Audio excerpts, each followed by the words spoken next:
Even with the election over, Democrats still not signaling a plan to end the government shutdown as stark divisions within the party itself are becoming more clear.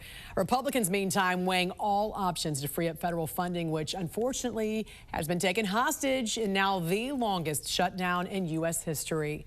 Joining us now to discuss is GOP Florida Congressman Randy Fine. Good morning to you, sir. Welcome to the National News Desk. Thanks for having me. You know, clearly there's some far-left Democrats who want radical change, who became even more emboldened after Tuesday's election. So now even extending Obamacare subsidies won't be enough for compromise, it sounds like. What's your thoughts? Are there enough moderate Democrats to open the government back up in the Senate? And if not, what's your thoughts on Senate Republicans ending the filibuster? Well, there haven't been for 35 days. And I think it's disgusting that in order to hide the failure of Obamacare and give free health care to illegal immigrants, Democrats have kept the government closed. I do think it's a reasonable idea to say, should the minority party have the power to shut down the government? I don't think they should be able to have that power. So I think on a limited basis, eliminating the filibuster, so the majority party, Republicans have the presidency, we have the House, and we have a majority in the Senate, we should be able to operate the government. And I think it's worth looking into and getting rid of the filibuster for that purpose. So I want to read to you what President Trump posted on Truth Social. He wrote, "The Democrats are far more likely to win the midterms in the next presidential election if we don't do the termination of the filibuster, because it will be impossible for Republicans to get common sense policies done with these crazed Democrat lunatics being able to block everything by withholding their votes. For 3 years, nothing will be passed and Republicans will be blamed. If we do terminate the filibuster, we will get everything approved like no Congress in history." I mean, he might have a point there. Is this going to be 3 years of nothing getting passed because of the filibuster at this point? Well, he does have a point. Democrats won't support anything. And I just want people to consider this. If Democrats just thought it was good politics to keep the government closed, no matter what, they just want it to be closed because they don't want to go to work.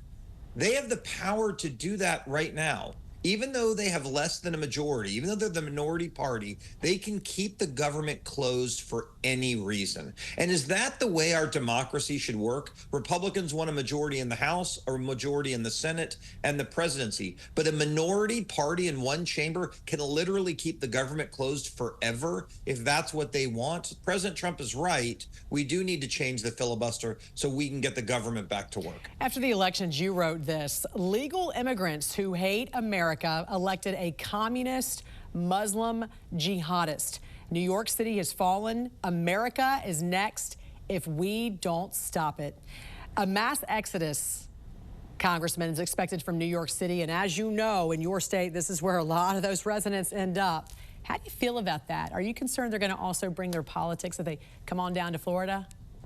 Well, what we've seen over the last 5 years, they don't. The people who leave are abandoning those policies. The idiots who vote for the policies, they stay, and then they scratch their heads and they wonder why they don't work. Look, the election in New York is incredibly good news for Florida. Our state's going to continue to grow, but it's incredibly bad news for the country, because now one of our greatest cities is going to give in to communism and socialism, which was brought to them not by people who were born in America, by people who came to America not because they love it, but because they wanted to change it. And there's nothing wrong with America. And I think what we see in New York is very, very dangerous. Yeah, and I want to, even in your state, home prices have soared, insurance has increased, home ownership has just become so unattainable for so many. And so if, let's say you were to get an influx of some folks from wherever down there in Florida, how do you fix something like that? How do Floridians feel about that? And what's your thoughts about a 100% tariff for New Yorkers who do move there, like Texas Governor Greg Abbott's planning to do? Well, I think what we need to do in Florida, housing is a supply and demand issue. And so we need to be building more houses because people are going to be coming.